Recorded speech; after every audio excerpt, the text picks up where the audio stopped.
There is one thing within D&D that us DMs just despise, and that is murder hobos. I mean, come on, when you're trying to play with friends and tell a cool story and shoot the shit.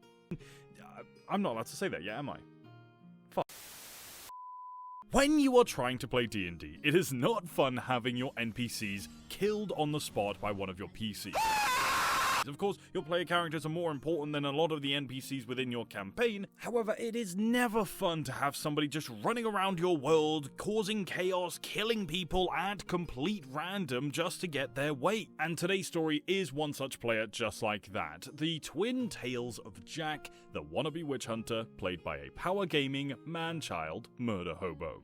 Just for those of you who may not be as familiar as role-playing games as a lot of people out there, generally what power gaming is when somebody usually prioritizes their character's power over all of the other role-play considerations and everything else, and they're trying to be the most efficient that they can in the game to progress faster and get stronger and just all that number crunchy stuff. And a murder hobo is a character who wanders around the game world unattached to any community, indiscriminately killing and looting. Whether that be a shopkeep, whether that be the king of the kingdom, or whether that be another player character, it just sucks. And I think that's one thing that most DMs will agree with you on. And if not, you'll most likely want to stay away from them. Get away from me! Why are you chasing me?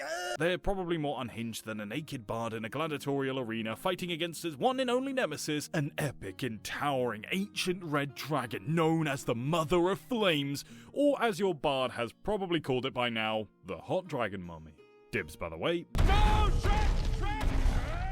And we've got a long story ahead of us written by u/routine_champion_152. So with that all said and done, please make sure to like, comment, and subscribe. It's free, and you can always take it back later. And also, here's a cute creature.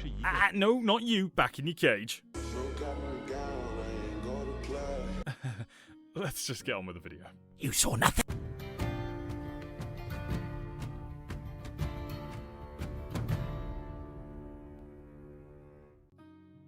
This story is based in the 5th edition of D&D and comes in 2 parts, one where I DM'd for this character, and another where I played alongside him. I assure you, both situations were about as fun as getting a spa treatment from Ramsay Bolton. I was at university during this time, and I was playing D&D 5th edition regularly with my social circle, comprised of friends and friends of friends, with us taking turns to DM our own campaigns on several days of the week. The players who were relevant to this story are as follows: Alan, Sylvia, and Jack. Names have been changed for the sake of anonymity. Jack was the problem player. He was the classic overweight neckbeard, and while he was alright when I first met him, he later came to develop a very abrasive, arrogant, and entitled personality, often attempting to drag down other people in order to feel better about himself and blaming other people for his shortcomings. He knew everything about how to do anything right, and if you disagreed with him, you were automatically wrong out of hand. So, yeah, a real narcissist. We only hung around with Jack because of the fact that he was on the same course as most of us at university, and he was also a regular at the RPG Society where we played things like D&D, Warhammer 40k, and so on.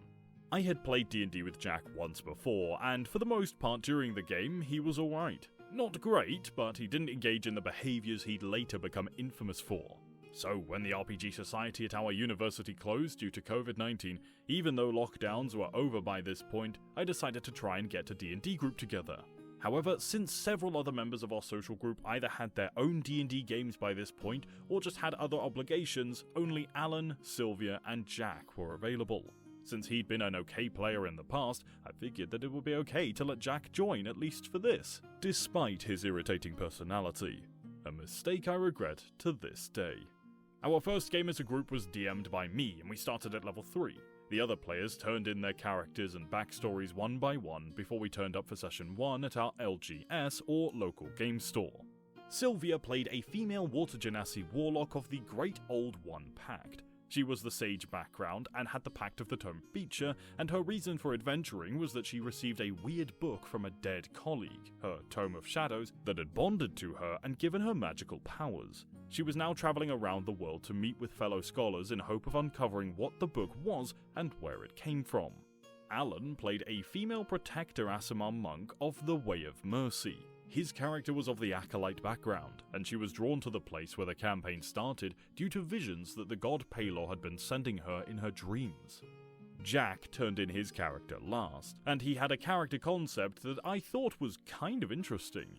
He wanted to play a variant human armorer artificer, but styled the character as being a witch hunter, a la Victor Saltzpyre from Warhammer Vermintide, and the model he was hoping to use in the game was the witch hunter model from the Age of Sigmar game Cursed City.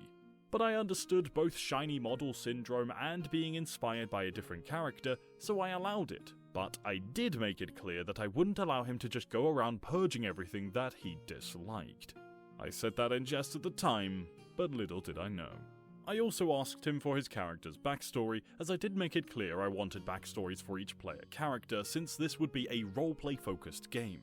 But Jack claimed to have been very busy with university work at the time, and so he said that he'd have one for me by the second session.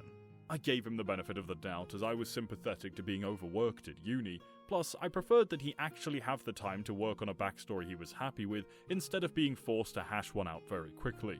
If either of those actually happened. Pausing the post just there. Alright, and those are the 3 players that we've got in the campaign. Personally sounds like a great party, especially the Warlock. Definitely a needed addition. Totally not biased. But regardless, all of them sound incredibly interesting. This is what you get from communicating with your DM about your character. I'm not sure if they had a session 0 or if all character creation was just made outside and then brought into the game, but these are some incredibly creative characters and a good DM by the sound of it so far.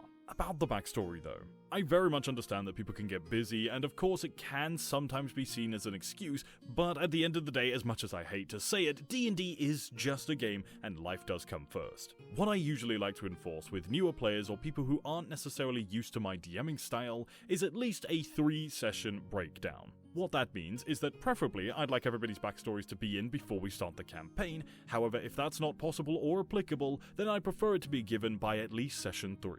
I don't go hard with punishments or anything like that, and that's only really if we've had nothing to do with backstory at all. No in-character discussions, no out-of-character discussions, no discussions with me about it at all, really ever. It's just something that I like to have because I love creating stories and I love making my characters feel like the main characters in my world that I built. I may have built it, but I built it for them. Regardless, if one of my players is listening to this and you know exactly who you are, for the love of Christ, get your backstory in. It's been like 30 sessions. It's alright, everything's good, everything's fine, this is fine.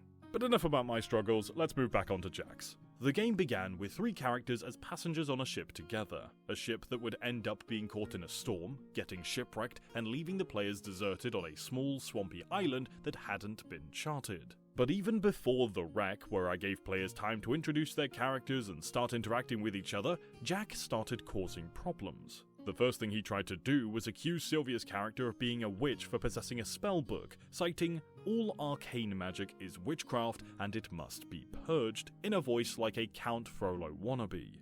He then tried to arrest her, and when Sylvia escaped his grapple and rushed back to her cabin, Jack chased after her, both using Expeditious Retreat, and when Sylvia locked her cabin door, Jack started using Green Flame Blade to burn his way through in order to get to her. Boy, that escalated quickly. Thankfully, due to previous DMing experience, I never set up any non-combat zones without a means of stopping PvP and such, and so 4 of the sailors came to detain Jack, fearful he'd start a fire aboard the ship. He tried to fight them off, but they overpowered him, grappled him with advantage, and dragged him before the ship's captain. Jack had his weapons taken away and was told by the captain that if there was any more violence against the other passengers, he'd be thrown into the sea. Jack said something like, "In the name of the Order, I command you to arrest that witch," to which I responded as the captain with, "Last I checked, your order or whatever has no jurisdiction here. This is my ship, and while you're here, you follow my rules." The captain then had his men lock Jack in the brig, leaving Sylvia and Alan's characters time to talk like normal players until the storm hit. The ship was wrecked, and Sylvia, Alan, and Jack washed up on the island. Alright, let's stop and analyze what's just happened there. Honestly, I've been thinking about this and trying to put a positive spin on what Jack could have been thinking at the time and why he would have done this, but I really can't figure it out. So I will have to chalk this up to just, frankly, being quite stupid. I mean, come on, man. If this was some sort of prank or joke, then yeah, funny, we get it, ha ha ha, but it doesn't really seem to be, and it seems that this guy is going pretty hard on this no magic or my order shenanigans. Gives me shivers of paladins. Ugh. This is already going to be a huge problem, and this is probably less than an hour into the first session. So let's see where it goes. I was hoping to give the players a chance to explore the island after the wreck, but we'd had to spend so long dealing with Jack's antics that the first session had to end there. Also, remember the mention of this order. It will come up later. With only 3 players, I didn't feel like I could kick Jack from the game, nor did I think that the situation wasn't salvageable. So between the first and second sessions, I had a word with him. He was legitimately butthurt about me throwing his character in prison for attacking a possible witch, but I calmly explained to him that, as far as the sailors were concerned, it was more you were doing something that might set the ship on fire than anything else. I then told him that, even then, you can't attack a fellow player like that, even if you might have backstory reasons too. I'm very opposed to PvP in D&D, and I tried to explain this to Jack. Like I said, I had played with this guy before, and he seemed to understand back then how at least not to be disruptive. But his continued whining about feeling targeted and adamant refusal to grow up meant my patience started to wear thin. And while I didn't kick him from the group, since I didn't feel like he was beyond redemption, and I'm beyond giving the benefit of the doubt that I might have just been a bad day for him, I said, I didn't want him PvPing with other party members. I would kick him if he did that again. He was free to come back if he wanted to the next session, but I expected him to self-reflect and come back playing an actual character and not just attacking everything he didn't like. Bitching about his imprisonment was pointless, as the shipwreck caused him to be released anyways. We had actually roleplayed Jack getting out of his cell earlier and recovering his things while the wreck caused the lock on his cell to break off, so I didn't just leave him out of the game for anything longer than about 5 minutes whilst he was down there. If he wanted me to have this order his character belongs to be a part of the setting, he should have filled me in about it ahead of time in his backstory, which he still hadn't submitted to me. He seemed to acquiesce on my terms, and so we waited until the next week for session 2. Over the course of the 2 further games this campaign lasted, the players played through the story I had created, which had the premise of this mysterious island that had a small, isolated fishing community that, as they played through the events based around looking for survivors from their shipwreck and finding a way off the island, would be revealed as worshippers to the demon lord Dagon, who sacrificed those to come to their island to their patron. It was heavily inspired by The Shadow over Innsmouth by H.P. Lovecraft. Much less racism though. But the key point here is that they would have found out the locals worshipped an evil fish demon if we ever got to that point in the story. However, due to Jack, events took a different turn. Now, before I go on, I have to give kudos to Sylvia and Alan, because I made this clear that this was going to be the campaign's premise, and they did a fantastic job making characters who had motivation to take part in the adventure.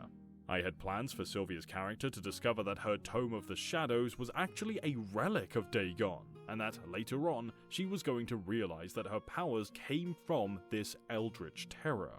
Meanwhile, I gave Alan's character visions from his god that hinted as to what was really going on in the village, and he was really excited to find out the truth. They worked with me to develop their characters and were really good players in and out of session. I wasn't able to tie any part of the plot into Jack's backstory though, because he flat out didn't have one. You see, despite me asking him several times between sessions, Jack refused to turn in any kind of backstory for his character. No information on where he came from, how he learned to become an artificer, what this order he very occasionally still brought up even was, and how he came to join it. All we got from him was that his alignment was lawful neutral, but his actions never came across as such. Case in point, Jack would continuously threaten the other 2 members of the party, as well as any NPC that they came across. Granted, they were in a creepy town, but it got increasingly difficult to create interesting interactions when Jack went about continuously trying to extort items from people, including literal children. For example, when they arrived in the general store, which was run by the victim of the previous shipwreck and his half-orc bodyguards, a fight almost broke out because Jack pointed his gun at the shopkeeper and threatened to blow his brains out if he didn't hand over all of his goods. Thankfully, a few successful charisma checks from Sylvia calmed things down. This also led into the problem that, out of character, Jack was an enormous bellend. Sorry. He interrupted other people's role-playing on the regular and never giving anyone else a chance to interact with the NPCs unless I outright told him to let others finish. He was also a power gamer through and through, to the point of mocking other people's spell, subclass, and feat choices. For example, Sylvia being a great old one warlock involved an interaction that went something like this. Jack, what sort of build are you going for? Sylvia, excuse me? Jack, what character build did you pick? Sylvia, well, I picked Great Old One for my patron, and then Jack, wait, seriously? Why the fuck would you choose the Great Old One? Their class feature is completely useless. You should have chosen the Fiend. The lifesteal is insanely good for survivability, especially if you go for Pact of the Blade. Sylvia, well, given that my character's a scholar, I don't think it would make sense for her to be using a sword. Jack, who cares? I don't want you dragging the rest of the party down by playing a shit build. Besides, all Pact of the Tome gives you is cantrips. Sylvia also didn't take Eldritch Blast or the Agonizing Blast invocation, and we never heard the end of that either. Pausing the post right there. Okay, from a DM perspective, this would be a hard conversation to listen to and to not butt into immediately. I've had people at my tables who are trying to play other people's characters for them as well.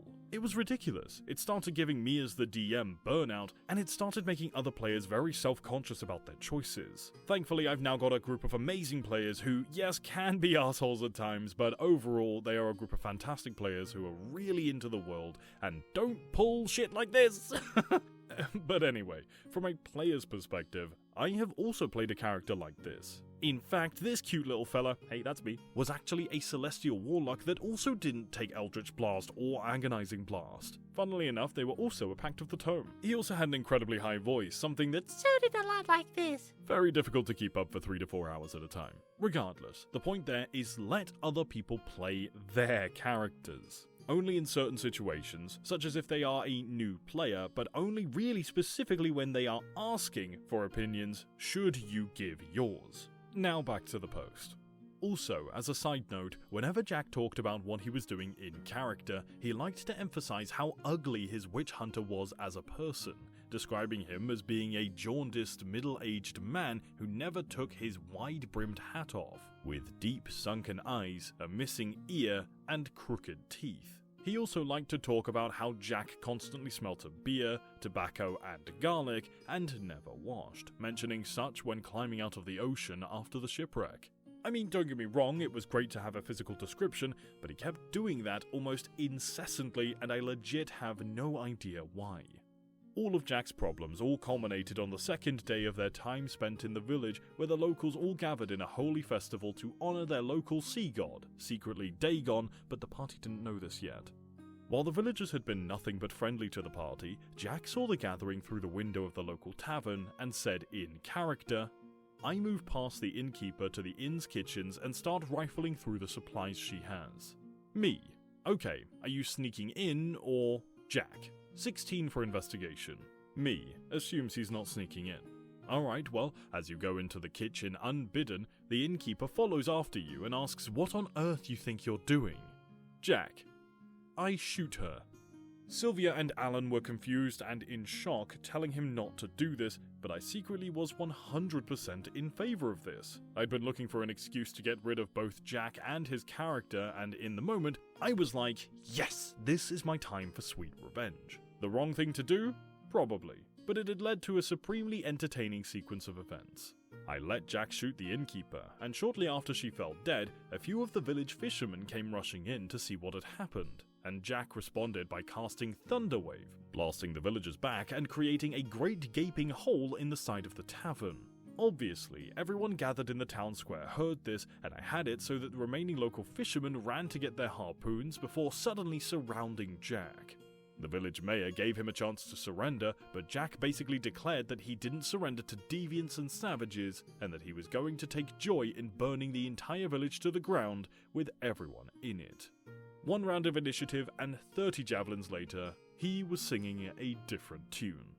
Now, for the sake of clarity, while I'm aware in hindsight that letting a character playing a witch hunter into a town that secretly worships a fish monster might have elicited this kind of response, neither the characters nor the players knew that by this point. At present, the village just seemed like a rather off, isolated town that didn't really like outsiders prying into their business. Jack's issue with the locals, and I'm being generous here, seemed more to do with the fact that they didn't bow and scrape to his whims on sight. More likely, Jack was hoping to live out his Warhammer 40k Inquisitor power fantasy. But as I said, that didn't happen. By this point, the party were only level 4, and after the first round of combat was over, Jack was on death's door. Even though he was fighting commoners and had gone first in initiative, the sheer number of harpoons thrown at him meant that he took 8d6 worth of damage despite how many ended up missing. As this happened, Jack told Sylvia and Alan to come and help him, to which Sylvia asked why they would, since all he'd done since the start of the game, in and out of character, was insult them, threaten them, and get them into trouble. And so, they stood by and waited while Jack was riddled with javelins, whereupon he got up, cursing like a sailor, and rampantly blaming me, the other players, his dice, and a bunch of other things, before storming out. Sometimes the trash takes itself out indeed, but after that awkward atmosphere, I decided to stop the campaign as I felt it was sort of pointless to keep things going after things had been so thoroughly derailed, and unfair on Sylvia and Alan if they had to deal with the entire village being hostile to them after they'd arrived in Jack's company. Let's pause for a moment. Okay, whilst this isn't necessarily the most mature way of handling the situation, by gods is it satisfying. Every action has an equal and opposite reaction.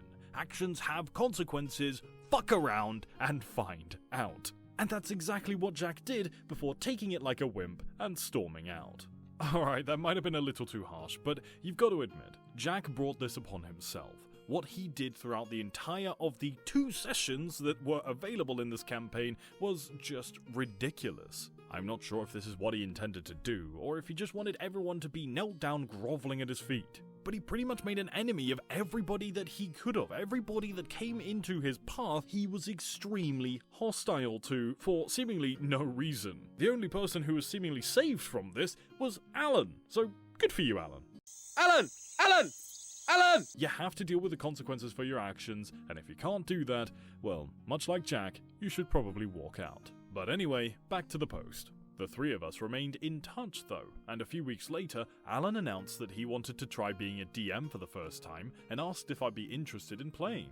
I was like, hell yeah, and rolled up a Tabaxi Arcane Trickster Rogue / Trickery Cleric multiclass. His whole deal was that he was a former thief who was killed by a rival gang, only to be resurrected by the trickster god of Alan's homebrew setting, given a second chance at life in exchange for being a servant of his deity, which he saw as a chance to mend his ways.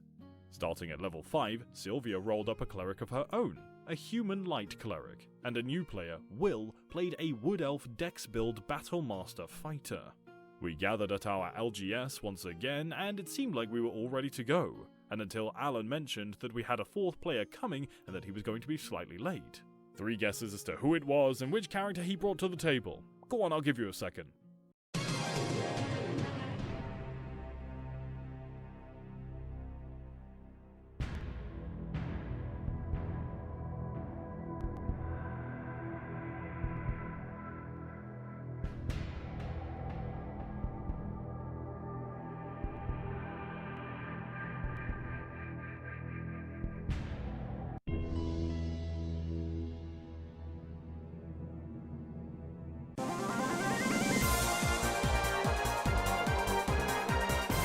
You got it! When I saw that it was not only Jack, but him playing the same character before, I beseeched Alan to not let him join us, citing what happened last time. However, Alan said that he felt like he needed a bigger party for us to have a fair shot against the monsters that he was hoping to use.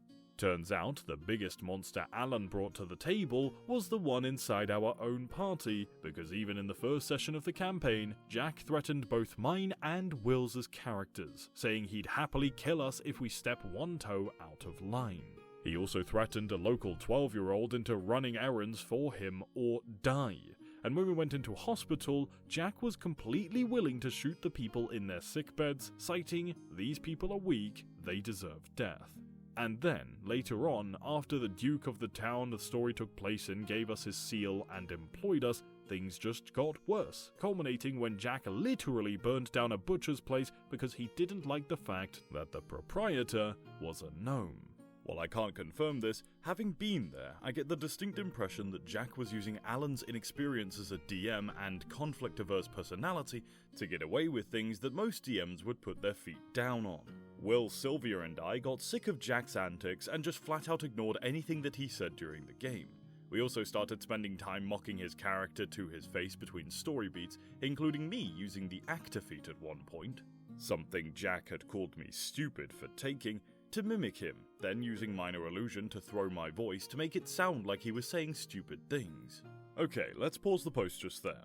You know, I understand that sometimes players can be really annoying and can really ruin the flow of the game. In this instance, and to preface, I'm not siding with Jack, but it definitely doesn't help that there seems to be some inter-party conflict in and out of the party that seems to be ruining the flow of the game in general, especially to a new DM's perspective. Alan has a more pacifist personality. He doesn't like to get into situations that might cause arguments or get heated very quickly, and that's completely fine. Personally, what I wouldn't say is fine though is actively making fun of Jack's character to his face, using the in-game tools at your disposal to actively make his character seem even more stupid than he already is. I mean, frankly, it seems like he's going to do that himself, so I don't think he needs your help. But at the end of the day, the rest of the table's actions do seem a little bit immature in my opinion. And that's not to say that we haven't all indulged in this at some point during our TTRPG careers, but it's still harmful, and as DMs often see themselves as having their own responsibility for what happens on their table, Alan could be severely affected here. It does seem like a delicate situation here because of course Alan is kind of letting a few things slide, and whilst it seems like Jack might be taking advantage of this, it also seems like the other players are taking advantage of this as well to make fun of Jack's character. Again, not to say it's not entirely deserved, but it's still immature and it could affect Alan, the DM's, outlook and perspective on DMing or TTRPGs and D&D in general. Back to the post. I don't remember a huge amount of Alan's campaign outside of Jack's antics, if I'm honest, aside from it being about fighting against a necromancer. But I do remember one segment in particular where we had to enter a bank to retrieve something from a deposit box in secret. When we approached the bank, Jack immediately marched up to the gate and tried to intimidate the guard into letting us pass, and when that didn't work, he started to raise his gun. By that point, I'd completely had enough of him just shooting NPCs, so I used Mage Hand to lower his pistol in-game, and when the rest of the party asked how we were going to get in, I said, "Allow me." Leading us all away from the door, I told the party to wait before circling around the bank's perimeter in search of another entrance. As I did this, I stumbled upon two of the bank's guards talking in a back alley while they were on break and hid nearby, listening to their conversation. I then used the actor feat to copy one of the guards' voices, and once I had that down, I cast Disguise Self to make myself look like that guard that I had listened to, then went up to the main gate with the others, more or less said, "Hey lads, just spoke to the boss, and he said that these folks are allowed in," and after a few choice words and rolls for deception and persuasion, bingo, we got in. This action, and the praise that I got for it from the other group members, seemed to make Jack very grumpy, and in the next session, he refused to speak to me at all until partway through the session. And then, when we got into an encounter with some vampire spawn in a warehouse, he kept relentlessly calling me a coward in and out of character because my tabaxi was hopping about on top of the shelves attacking targets from a distance with my hand crossbow and spells like Sacred Flame or Guiding Bolt. I just ignored him. Seemed to be the best option at that point. Pausing the post right there to say that on top of being a man-child, a power gamer, and a murder hobo, Jack also seems to have classic main character syndrome. Now, of course, that could just be the point of view from which the story is told upon, which Jack seems to be doing most of the role-playing within this story. However, it really just seemed that Jack wants to do everything on his own, he wants to be the best and do all the cool things that he thinks his character can't do, that power fantasy, we're getting back to that. And when he can't, and another player frankly comes up with a fantastic idea using the tools at their disposal, he starts to get grumpy. Whether that's because the other player succeeded and he doesn't necessarily like this player, or whether that's because he didn't succeed and the other player seemingly interrupted his plans to feel like this badass murder hobo with a gun who's gonna shoot the guards if he doesn't let us in. I really couldn't tell you. Back to the post. Anyways, the final session of this campaign rolled about when one of the Duke's knights, an NPC who'd been helping us, sent us to investigate a meeting of the bad guys he said he heard was going to happen in a house downtown. Approaching the perimeter, Will and I decided to try sneaking in through an attic window that he saw on the roof thanks to a nat 20 perception roll. But as we climbed up and I was working on picking the lock, Jack simply announced that he was breaking in through the front door, and despite our protests, Alan allowed him to shoot the lock off the door and barge in, only to discover that the house was full of nothing but zombies. And as the gunshot rang out, several groups of armed thugs emerged from nearby alleyways. It was a trap! Turned out, as the thug leader revealed in the ensuing fight, the BBEG had caught on to our investigation, and we quickly worked out that the knight who sent us here must have been working with the BBEG and set us up with a fake meeting. Anyways, we fought against our assailants, and sadly, this is where the campaign came to an end. Alan overtuned the encounter quite a bit, the thug leader especially, and so we ended up with an almost TPK. Sylvia was cut down by the thugs, Will got eaten by the zombies, and I got shot by the thug leader while hurrying to try and revivify Sylvia. Only Jack didn't go down before we ended the session mid-combat. As you can imagine, the rest of us were pretty pissed at him for causing this, and while Alan tried to go into damage control mode by saying that he was sorry for making the encounter so hard, I told him that that wasn't the main issue here. That's when Jack said, well, that's what you get for playing weak and stupid character designs, and the group more or less just petered out after that. If anything did happen after that, I'm afraid I don't recall any of it. Let's pause it right there. So, a lot of things happened right here. Some characters got lucky and thought that they could sneak their way in to do some recon, another player decided to brute force or barge their way in, guns blazing, and Alan, as the DM, didn't want to take away player agency. Now, outside of just not having Jack at the table, there was not really much that Alan could do here. Telling a player no to anything within a D&D campaign as the DM just feels horrible in my opinion. Believe it or not, we are on your side. We also want your plans to succeed, and whilst we might have taken a while to prepare the encounters or stuff, we want to see you guys be smart, be adventurous, be heroes, be cool, and we want your opinions and your actions to matter within our world. So that's why I can fully understand why Alan didn't stop really anyone from doing anything here. Of course, it is a little bit of a shame when it comes to the balancing issues into the combat, but at the end of the day, Alan is still a new DM, and we've got to respect that. And of course, it also does come down to a bit of luck. I do feel bad for basically everyone bar Jack in this little situation, because not only does it kind of reinforce what his power gaming mindset set out to do, being the only person to have survived this overtuned encounter, but it also demoralizes the other players, because it wasn't necessarily their actions that caused all of them, bar one, to die. The person who effectively fell for the trap was the only one to make it out alive. The only thing that I can really think of, outside of, again, not having Jack on the table, is to try and persuade him or try to guide him in some way to seeing the other players' point of view and hopefully come to some sort of agreement about what the plan should be. Everything seemed to be going smoothly until he butted in. But let's go ahead and finish this post and see what the conclusion is. So, yeah, that's the story. Whether Jack was acting out for attention, was being an arse because other players had the audacity to exist, hated games that challenged him in any way, or all of the above, I don't know, and I frankly don't care. One good thing did come out of it though, inspiration for a later campaign. During a segment of a campaign I ran with a different group, the players were fighting against a group of religious extremists intent on purging everyone they considered a deviant from their religion. And they were led by a witch hunter captain, who was essentially Jack's character, by another name. Given he was such a hated character amongst the original groups that he had joined, I felt he had more of a place being a villain than a hero. And he came to another equally fitting death after my friend's monks kicked him off of the roof of a temple, leaving him impaled on the steeple, and then brazenly stole his hat from his corpse.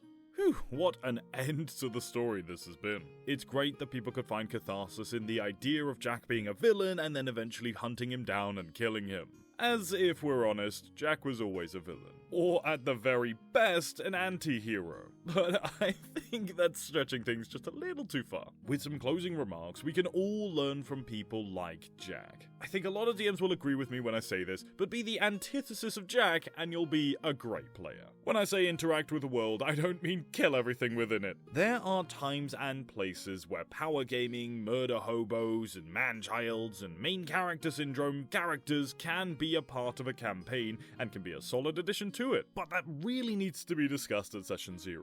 Hey, evil campaigns can be fun at times, but at the end of the day, it needs to be discussed between everyone. Boundaries need to be set, rules need to be put in place, and so on and so forth. Or else you get party clashes in and out of character, and you might possibly give your DM even more imposter syndrome than they may already have. Again, there's always a pinch of salt that you have to take with these Reddit stories, as there could always be a different part of the story, but at the end of the day, with what we've been told, and especially how we've been told it, I don't think that OP has any reason to lie about this story. These people come and go. I've certainly had a number of these people at my tables that I'm thankful are no longer parts of my tables, and I'm sure many DMs have had similar experiences. Taking inspiration from characters from pop culture, media, anime, and such is always a fine idea, but the thing is, you can't just steal the character, which is kind of what Jack seemingly did here. The Warhammer 40k universe is always full of tyrannical and evil people. No matter where you go, there's not really a good guy.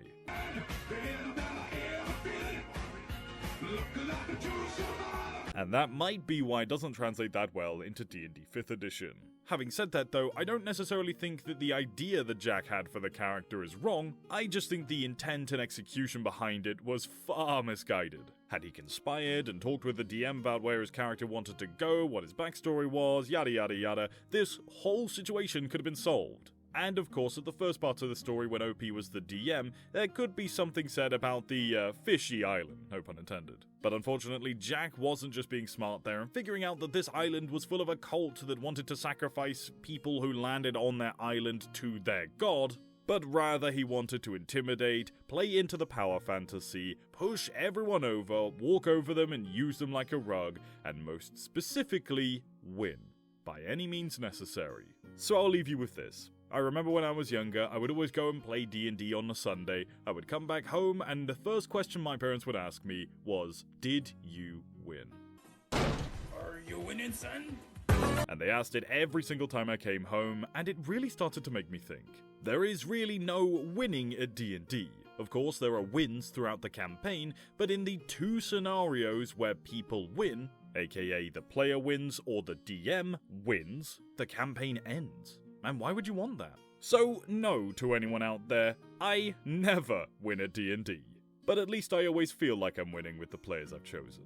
Thank you very much for coming along, my friends. This has been a bit of a longer video, so thank you for sticking through it. Make sure to like, comment, and subscribe if you stuck all the way to the end, and I will see you in the next video.